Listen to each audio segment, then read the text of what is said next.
Saudara, Israel melancarkan serangkaian serangan udara di jalur Gaza yang mengakibatkan setidaknya 22 kematian dan puluhan orang terluka. Warga Gaza menyebutnya sebagai serangan mendadak. Menurut Mahmoud Basal, juru bicara pertahanan sipil Gaza, korban tewas termasuk seorang komandan dari Brigade Al-Qassam, sayap bersenjata Hamas. Sebuah sumber Hamas mendesak mediator untuk turun tangan mencegah runtuhnya perjanjian gencatan senjata. Sumber tersebut juga memperingatkan bahwa pembunuhan massal terus-menerus dilakukan Israel dan bisa berpotensi mendorong situasi ke arah potensi kekacauan.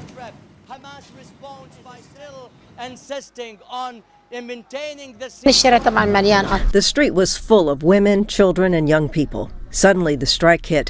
Our house was destroyed, and our neighbors had people killed and others injured. I got my family out of the house and was shocked to see that my relative's house next to us was completely wiped out, and the neighbors were wounded.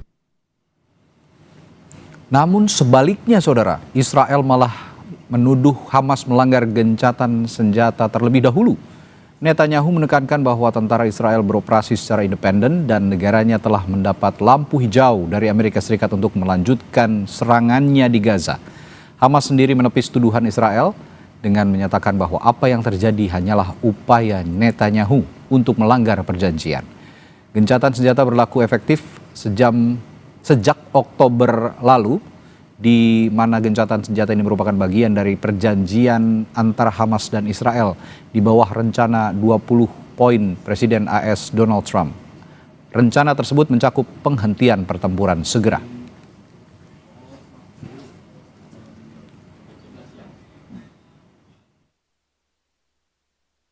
הפסקת האש, החמאס לא מפסיק להפר אותה, ואנחנו פועלים בהתאם. היו כמה וכמה ניסיונות שלו לחדור לשטח שלנו מעבר לקו הצהוב, לנסות לפגוע בחיילינו.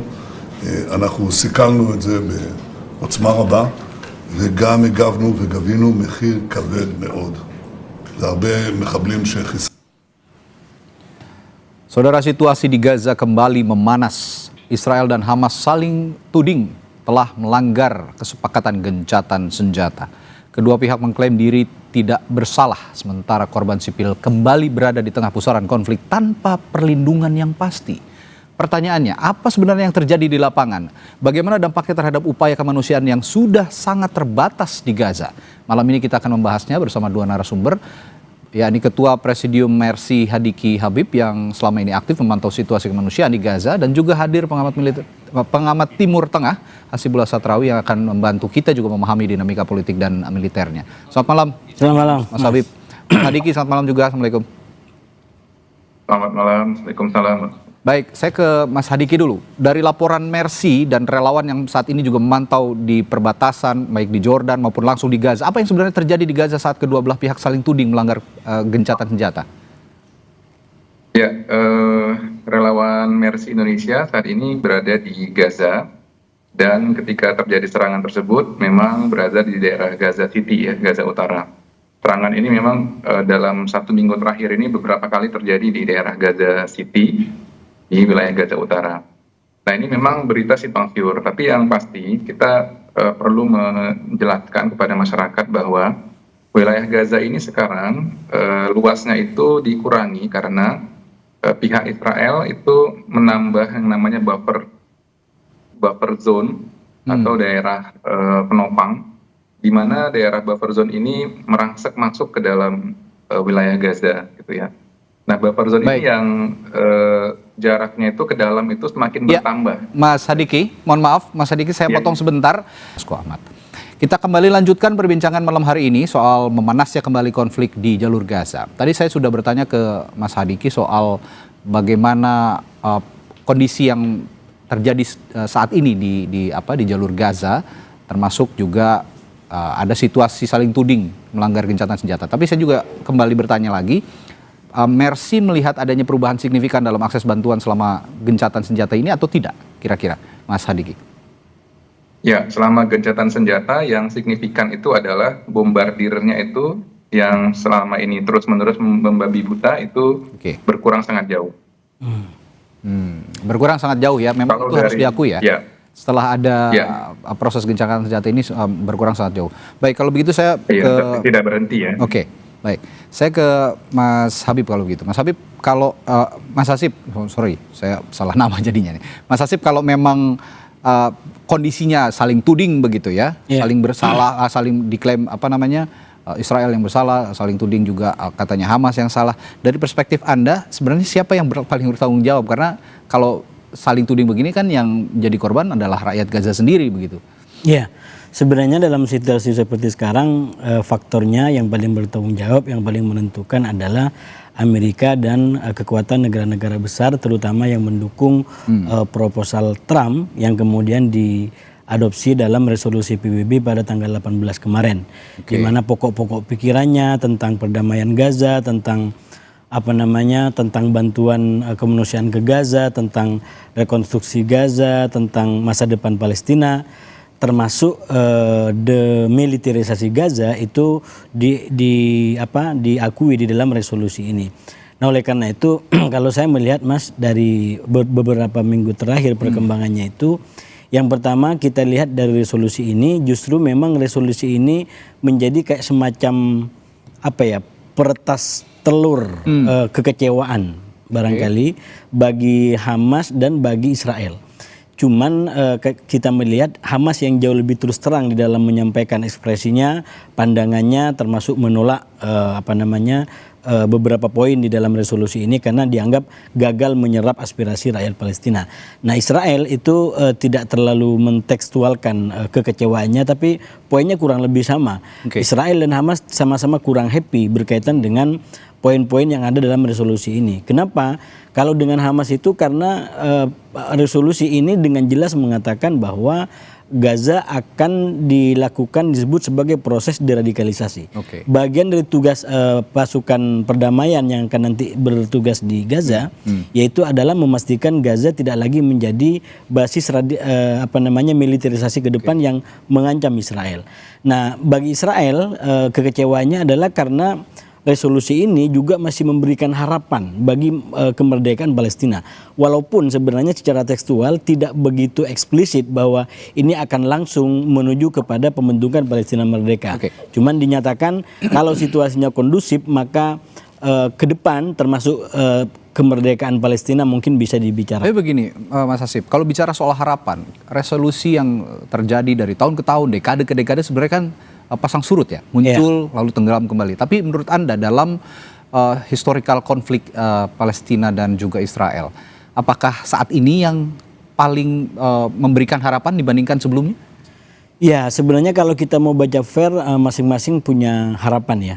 Dulu juga ada kuartet perdamaian di mana keterlibatan para pihak bukan hanya Amerika tapi juga PBB. Kemudian ada ada Rusia juga terlibat di situ, Uni Eropa juga terlibat di situ. Nah, kalau dibandingkan dengan sekarang, menurut saya satu yang akan menjadi faktor lebih barangkali adalah ambisi pribadi Trump.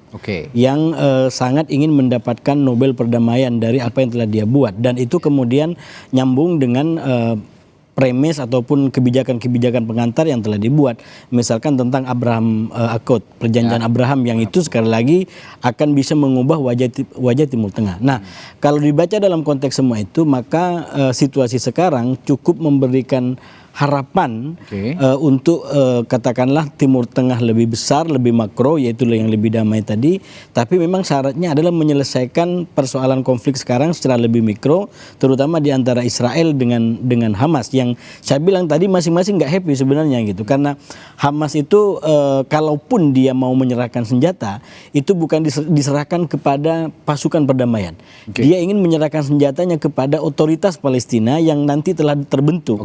Artinya apa? Tetap Hamas berpegangan pada logika bahwa senjata itu sebagai lawan daripada penjajahan. Kalau senjata ini mau diserahkan, maka penjajahan harus habis terlebih dahulu, dan itu artinya adalah kemerdekaan Palestina. Nah, sementara bagi Israel yang kebetulan sekarang dikuasai oleh orang-orang kanan, itu mimpinya Palestina tidak akan pernah ada. Jadi setiap berkas apapun yang bisa memuat tentang Palestina merdeka itu mereka akan upayakan sekeras tenaga untuk ditolak. Dan itulah yang kita lihat kenapa dikatakan tadi dalam beberapa hari terakhir memuncak ini eskalasi kembali, karena sekali lagi resolusi PBB 2803 itu kurang membahagiakan kedua belah pihak, dan pada kadar tertentu kedua belah pihak melakukan upaya untuk menunjukkan eskalasi. Oke, bicara soal upaya ambisius Donald Trump tadi yang Anda sebut sebagai upaya ambisius ya, ingin meraih Nobel tadi. Ada beberapa analis juga yang mengatakan bahwa sebenarnya sifat asli Donald Trump ini kan presiden sekaligus pedagang.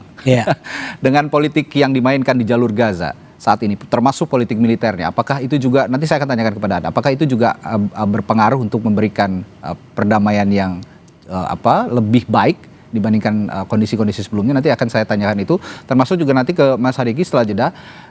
Bagaimana juga dampaknya terhadap distribusi obat jika memang situasinya sekarang, makanan, obat, layanan medis di lapangan. Karena sebelumnya juga ketika konflik memanas, akses untuk memberikan bantuan ke sana akan terhambat. Saya akan tanyakan hal itu sesaat lagi di Sapa Indonesia Malam. Tetaplah bersama kami.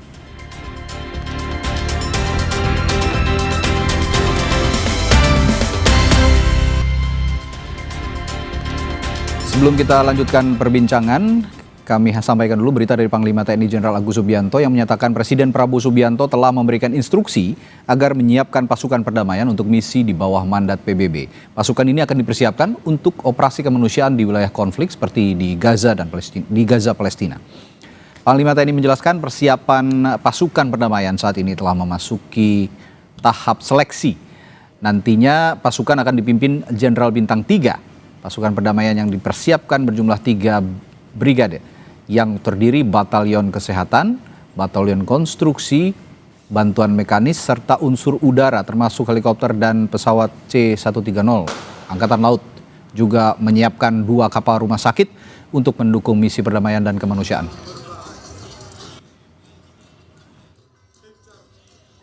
Pasukan perdamaian sudah tahap seleksi, kemudian rencana nanti dipimpin oleh Jenderal Bintang 3, kemudian di bawahnya ada 3 brigade komposit. Nanti di bawah brigade komposit itu terdiri dari 1 batalion kesehatan, 1 batalion seni konstruksi, kemudian batalion bantuan, dan ada lagi bantuan mekanis. Kemudian juga ada unsur udara. Kita menyiapkan helikopter, kemudian pesawat C-130 Hercules, dan kita siapkan 2 kapal rumah sakit dari Angkatan Laut. Ya, tadi saya sebelum jeda juga bertanya ke Mas Hadiki soal kondisi yang sekarang terjadi di jalur Gaza. Memanasnya kembali hubungan Israel dan Hamas tentu akan sangat punya pengaruh sepertinya terhadap distribusi bantuan termasuk obat-obatan, makanan. Kondisinya bagaimana sekarang untuk distribusi? Ya, jadi setelah gencatan senjata ada dibuka jalur kemanusiaan untuk logistik. Jumlahnya sangat kecil dan jauh dari kebutuhan. Yang terbuka cukup banyak itu adalah jalur komersil. Jadi truk-truk yang masuk dengan tujuan berdagang. Dan ini juga ada pemain-pemainnya gitu ya. Ini yang sekarang masuk ke dalam Gaza. Apapun itu, ini menjadi wate ya di tengah kesulitan masyarakat di sana, karena bahan-bahan pokok itu tersedia dan harga-harga yang sebelumnya invasi sangat tinggi itu sudah mulai normal kembali itu di pasaran. Jadi bisa dijangkau oleh masyarakat. Baik. Mas Hasib, tadi saya sempat bertanya juga sebelum bertanya ke Mas Hadiki. Kondisi Donald Trump yang ingin punya ambisi lebih begitu ya, memberikan Nobel untuk perdamaian lah di jalur Gaza. Nah, ini analis menganggap bahwa ini hanya upaya-upaya akal-akalannya Trump aja, karena Presiden Amerika Serikat ini juga pedagang. Untuk konteks militer, apakah itu masuk akal jika dikaitkan dengan sifat Donald Trump yang sering kali berdagang dalam situasi-situasi tertentu? Iya. Saya rasa terlalu naif kalau kita mengatakan para pihak atau banyak negara ini tidak akan mendapatkan keuntungan dari apa yang diputuskan. Apalagi keputusan besar seperti ini pasti dapat keuntungan-keuntungan tertentu, baik langsung atau tidak.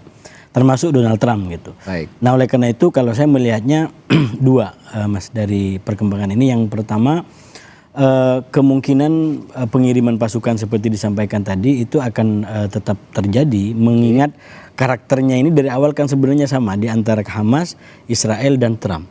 Sama-sama orang yang susah untuk didekte oleh pihak lain, dan sekarang Trump sudah mengatakan ini jalan, resolusi apalagi sudah jadi hampir pasti ini akan terus berprogres ke sana. Dan dalam konteks itu mungkin satu yang catatannya, karena petanya begitu liar, maka yang harus diantisipasi oleh pasukan kita adalah justru jangan sampai berhadapan dengan milisi-milisi Palestina. Karena Israel menginginkan pasukan perdamaian itu digunakan untuk menghancurkan Hamas, menghancurkan milisi-milisi Palestina, termasuk kalau nanti di sana adalah pasukan kita. Ini meski singkat harus dijawab singkat, tapi harus saya tanyakan tadi terkait proses pengiriman pasukan perdamaian dari Indonesia, apakah akan juga terganggu dengan adanya situasi seperti ini yang memanas kembali jalur Gaza, kira-kira menurut Bung Hasib? Saya melihat dengan perkembangan yang ada tidak ada yang gangguan untuk bisa menunda itu, apalagi resolusinya sudah terjadi dan komitmen para pihak juga makin kuat. Walaupun sekali lagi Hamas dengan Israel mungkin melakukan manuver agar ini tidak lancar gitu. Karena seperti saya bilang tadi, Israel ingin membajak pasukan ini untuk menghancurkan Hamas, sementara Hamas juga tidak ingin menyerahkan senjatanya kepada pasukan lain. Dia ingin menyerahkan senjatanya kepada otoritas Palestina. Baik, terima kasih analis Timur Tengah Bung Hasibullah dan juga Mas Hadiki dari Mercy sudah memberikan informasinya juga terkini dari lapangan. Dari